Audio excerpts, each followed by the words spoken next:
Travailler en remote est devenu une norme depuis 2020. Cette organisation a ses avantages et ses inconvénients, mais ensemble, dans Parlons Design, nous allons découvrir quelques conseils et astuces qui amélioreront nettement votre qualité de travail en distanciel.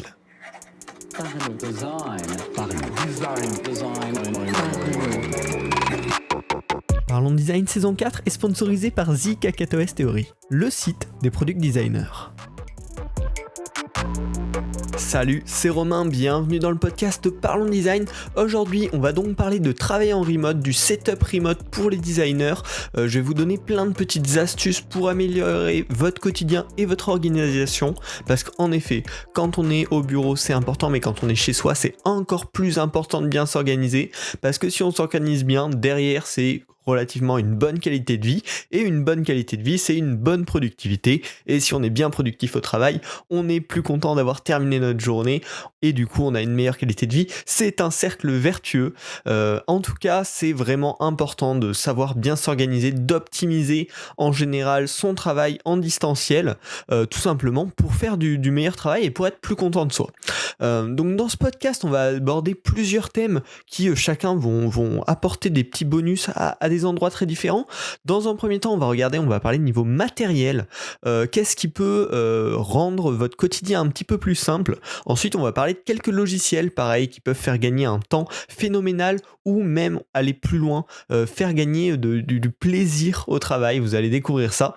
Et enfin, on parlera un petit peu plus des astuces vie quotidienne pour mieux apprécier ses temps de travail seul chez soi. Bien sûr, là, je vais vous proposer plusieurs astuces, mais vos astuces à vous m'intéressent aussi, donc n'hésitez pas à venir me le dire sur Twitter, mon Twitter est dans la description de ce podcast, et à venir me proposer vos idées, vos astuces que vous appliquez au quotidien, je serai super content de les connaître. On va rentrer direct dans le cœur du sujet en parlant matériel. Alors, trois choses très importantes quand on travaille en distanciel, notamment quand on travaille en distanciel, ça veut dire visio, et qui veut dire visio veut dire caméra, mais surtout son. Le son, c'est absolument la chose la plus importante quand on fait une réunion à distance, parce que autant si votre webcam est vraiment moche ou que votre connexion ne permet même pas d'avoir de caméra, c'est pas très grave. Par contre, si le son est incompréhensible, là tout de suite, on va avoir des problèmes. Donc la qualité du son est super importante. La chose qui peut résoudre ça très simplement, c'est si vous avez des bons écouteurs ou un bon casque un petit peu quali. En général, les micros qu'il y a dessus sont relativement performants et permettent en tout cas de parler, de discuter avec ses collègues de manière agréable. Mais si jamais votre micro est pas top, ce que je vous conseille, c'est d'acheter un petit micro-cravate. Moi, celui que j'ai, c'est le Boya. Ça coûte 20€ à peine sur Amazon et c'est un petit micro-cravate qu'on va venir brancher avec une prise jack sur son ordinateur qu'on vient accrocher à sa chemise, à son sweat, à votre haut que vous portez hyper simplement. C'est très léger, ça prend pas de place, ça a un câble long donc on n'a pas du tout de souci là-dessus et ça permettra d'avoir un super son. Les gens avec qui vous discuterez sont super contents parce que ils vous entendront bien nettement.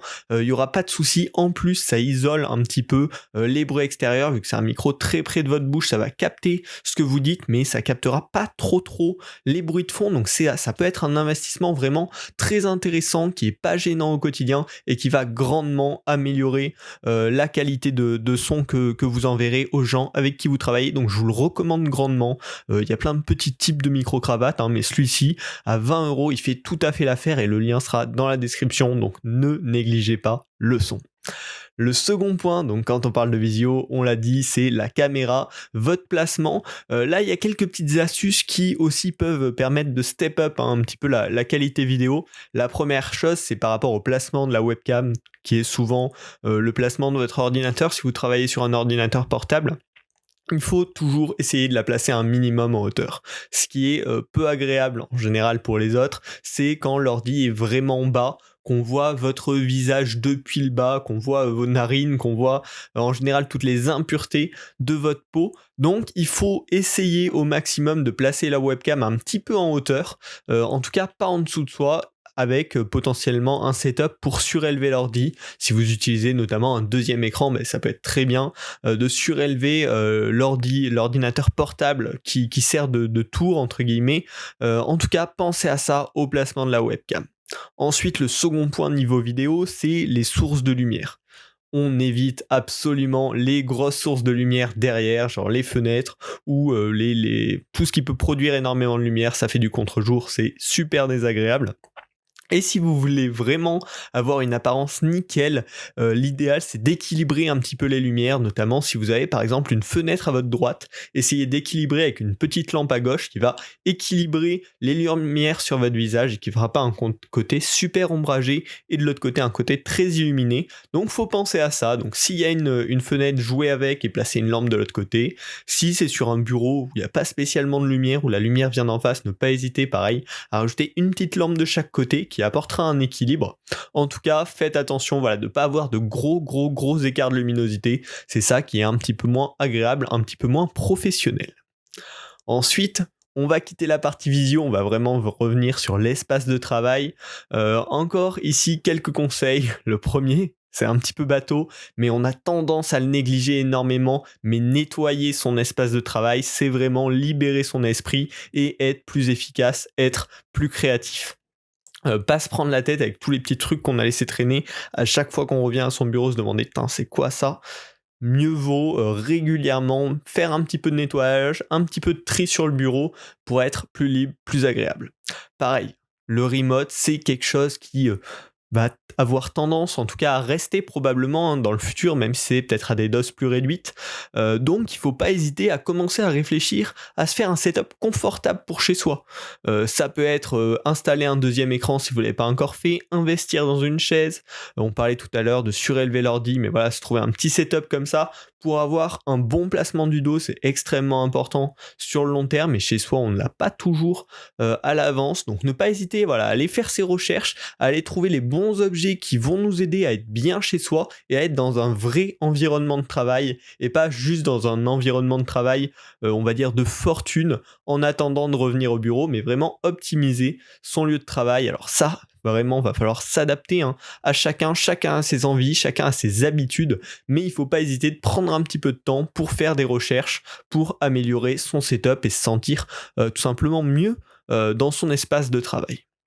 Également, c'est un petit peu l'occasion de tester des choses.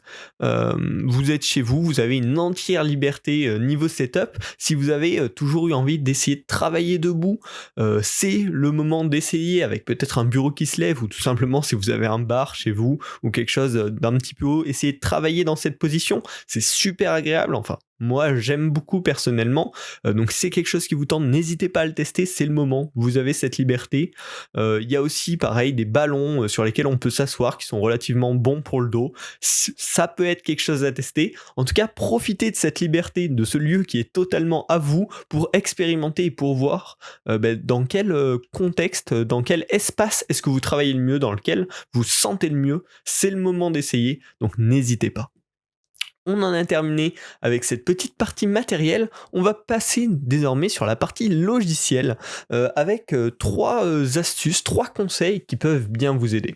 Le premier, c'est les notifications. Plus on est en remote, plus on reçoit de messages, de mails, d'appels, et ça peut être énormément distrayant. Plus on va minimiser les notifications sur son poste de travail, plus on va être focus justement dans notre travail, et plus on sera effectif, on va dire, plus on sera performant. Donc ce que je vous conseille de faire, c'est sur votre poste de travail, sur votre ordinateur, si vous travaillez toute la journée sur un ordinateur, sur votre tablette, si vous travaillez sur une tablette, minimiser au maximum les notifications et n'autoriser que l'essentiel, vraiment uniquement les notifications très urgentes. Et ensuite, ce que je vous conseille de faire, c'est d'utiliser votre appareil mobile comme appareil qui reçoit l'ensemble des notifications. Lui, comme ça, quand vous travaillez sur un projet en cours, on parle de design dans ce podcast, donc imaginez, vous êtes en train de designer une interface, de vous concentrer là-dessus. Si votre téléphone est retourné un petit peu plus loin, vous travaillez, vous ne recevrez pas ces notifications qui sont la plupart du temps secondaires et vous serez alerté que s'il y a quelque chose de très important. Donc utilisez son ordi pour travailler et recevoir les notifications qui sont juste extrêmement urgentes et utilisez l'appareil mobile comme ça, une fois que vous avez terminé de travailler, ou en tout cas terminé une session de travail, pour le prendre et poursuivre les actualités, les choses à traiter qui sont rajoutées. Vraiment, c'est une méthode que moi j'utilise depuis longtemps, qui marche extrêmement bien, en tout cas qui m'aide beaucoup à être plus focus sur mes tâches, donc je vous la recommande grandement. Également, là c'est le moment de faire le tri avec toutes les notifications inutiles que vous recevez, d'apprendre aussi à utiliser les modes comme ne pas déranger, silencieux, qui ne sont pas toujours utilisés à bon escient et que vous pouvez peut-être redécouvrir pour tout simplement avoir un meilleur équilibre de travail et rester plus focus en diminuant les distractions. Pour la collaboration en visio, j'ai récemment découvert une app Game Changer. Ça s'appelle Around, j'ai adoré, je les ai contactés, ils sponsorisent aujourd'hui cet épisode. Around est désormais mon outil de visio préféré. Il est conçu spécialement pour travailler en équipe et collaborer au mieux. Contrairement aux autres outils d'appel vidéo qui occupent tout l'écran, Around est léger et discret. Il s'efface pour n'afficher que l'essentiel afin de travailler dans un espace virtuel plus chaleureux et efficient à la fois.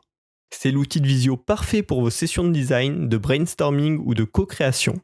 Il a d'ailleurs été entièrement designé pour répondre aux besoins des créatifs et des makers. Vous aimez le design et l'équipe Around aussi. L'application est superbe, très jolie et surtout très pratique. Certains détails amusants et de nombreuses features bien pensées vous aideront à dynamiser vos meetings collaboratifs. Une feature qui change le quotidien sur Around ? Il cadre automatiquement votre caméra sur votre visage pour ne pas être distrait par le chat qui passe sur le bureau ou plus communément par les personnes qui passent dans votre dos. En plus de cela, l'auto-mute coupe automatiquement votre micro lorsque vous ne parlez pas. Découvrez-en plus sur Around avec le lien en description, l'application est totalement gratuite. J'ai été sincèrement conquis, c'est pour cette raison que je les ai contactés et je vous conseille vivement de tester cette superbe solution. around.co/parlonsdesign, le lien est en description de cet épisode. C'était la petite partie sponsorisée, j'ai vraiment testé Around, j'ai vraiment adoré, notamment quand on travaille à plusieurs, en fait on voit les petites têtes de nos collaborateurs qui apparaissent en flottant sur l'écran pendant qu'on travaille, donc c'est super agréable, vraiment allez visiter le site, c'est top. Le troisième conseil que je vous recommande en termes de logiciel, c'est l'extension WeTransfer. Alors WeTransfer, c'est l'outil qui permet très simplement d'envoyer des fichiers à n'importe qui avec un lien. En récupérant un lien en échange de ces fichiers, et il y a une application qui est dispo en tout cas sur Mac, j'espère sur Windows, qu'on peut télécharger, qui rajoute tout simplement le petit logo WeTransfer dans la top bar du Mac, et dès qu'on veut créer un lien de partage d'un fichier, on a juste à attraper le fichier, à le drag and drop dans ce petit logo WeTransfer de la top bar, et quelques secondes plus tard, on obtient notre lien qui est directement copié dans notre presse-papier, on n'a plus qu'à aller le coller et l'envoyer directement à quelqu'un, c'est hyper pratique. Ça fait à peu près 1 an que j'ai découvert cette extension et clairement ça change la vie, ça fait gagner un temps de dingue à chaque fois, donc je vous recommande cette extension, c'est un tout petit truc à installer qui va vous faire gagner pas mal de temps un petit peu tous les jours. Enfin, le dernier conseil niveau logiciel, c'est pour les possesseurs d'iPad. Je vous en ai parlé il y a un petit moment, mais maintenant j'adore l'iPad. Et si vous avez aussi un Mac, on peut utiliser l'iPad en second écran du Mac avec ce qui s'appelle Sidecar. C'est extrêmement simple, je vous recommande d'aller découvrir cette feature, mais vous pouvez vous faire un setup ultra mobile avec votre Mac et votre iPad pour avoir un double screen. Donc ça c'est 2 en 1, c'est hyper pratique, je vous le recommande. Enfin, on va pouvoir passer à la partie plus mindset, vie quotidienne, pour améliorer un petit peu son cadre de vie en remote. Ce que je vous recommande déjà, en premier pour optimiser au mieux, on va dire, ce travail en remote, c'est de savoir organiser ses tâches selon la situation. Par exemple, pour moi, je sais qu'en remote, je suis vachement plus efficace pour de la production, de la réflexion de fond où il faut pas trop qu'on me distrait. Et par contre, en présentiel, pour tout ce qui est collaboration, réunion, demander des avis, recevoir des feedbacks, je vais être bien plus efficace. Et du coup, dans mon emploi du temps, je vais essayer de trouver ce qui convient le mieux à chaque jour, à chaque situation pour m'organiser et être en remote quand je vais faire de la prod et de la réflexion de fond et être en présentiel quand il y a besoin de collaborer. Donc ça, c'est moi ce qui me va le mieux, mais ce qui est important pour vous, c'est que vous trouvez ce qui vous convient le mieux, dans quelle situation vous êtes bon pour quelle chose, et ensuite adapter votre organisation à cela. C'est vraiment super important de comprendre notre façon de vivre chaque situation pour pouvoir tout simplement s'organiser de la manière la plus efficiente pour nous. Ce qui va avec et ce qui va en découler, c'est de se fixer des règles de vie. Quand on travaille en remote, ça peut être dur de faire les séparations, de bien comprendre quand on travaille, quand on a le droit de se reposer, quand on a fait ce qu'il faut. Donc, pensez vraiment à bien vous fixer des règles de vie sur le lieu de travail. À quel endroit est-ce que vous travaillez ? Est-ce que vous vous autorisez à travailler dans telle pièce ? Est-ce que vous vous autorisez à travailler dans tel lieu ou pas ? Et comme ça évitera de finir à 22h sur le canapé à travailler sur un projet auquel vous ne devrez pas travailler à une telle heure. Pareil sur les temps de travail, c'est important de se dire je respecte tel horaire et après tel moment, il faut vraiment que je coupe, ça c'est l'heure que je ne dépasserai pas parce que c'est très rapide, on va dire, de s'emporter, surtout quand on est chez soi et que le lieu est un petit peu le même qu'on soit au travail ou qu'on soit, on va dire, libre au repos. Donc il faut ne pas hésiter à vraiment se fixer des règles de manière même très écrite s'il y a besoin pour tout simplement être plus propre avec soi-même, plus en règle avec soi-même et éviter les débordements excessifs. Enfin, ce que je vous conseille pour la pause midi, c'est une petite sortie le midi. Si vous pouvez aller prendre l'air, masquer bien évidemment, faire un petit tour, en tout cas vous changer les idées, c'est une bonne pratique. Forcément, quand on va être à distance, quand on va rester chez soi, on va probablement moins sortir parce que déjà il n'y a pas besoin de traverser la rue, d'aller prendre la voiture, d'aller prendre le métro ou je ne sais quoi. Donc globalement, on peut passer des journées entières sans sortir de son appartement, de sa maison. Donc je vous recommande de vous trouver une petite habitude comme ça de sortie pour juste aller prendre l'air, respirer un peu, voir quelque chose d'autre et vous dépenser un minimum. Ça permet de renouveler ses idées, de se libérer un petit peu aussi du focus du travail et de donner l'impression, de se donner à soi-même l'impression d'une journée plus complète et plus agréable parce qu'on n'aura pas l'impression d'avoir travaillé H32 toute la journée, mais on aura eu aussi l'impression de vivre un petit peu, de prendre l'air et de profiter du beau temps qui arrive. Bon, bien sûr, en respectant les conditions sanitaires actuelles.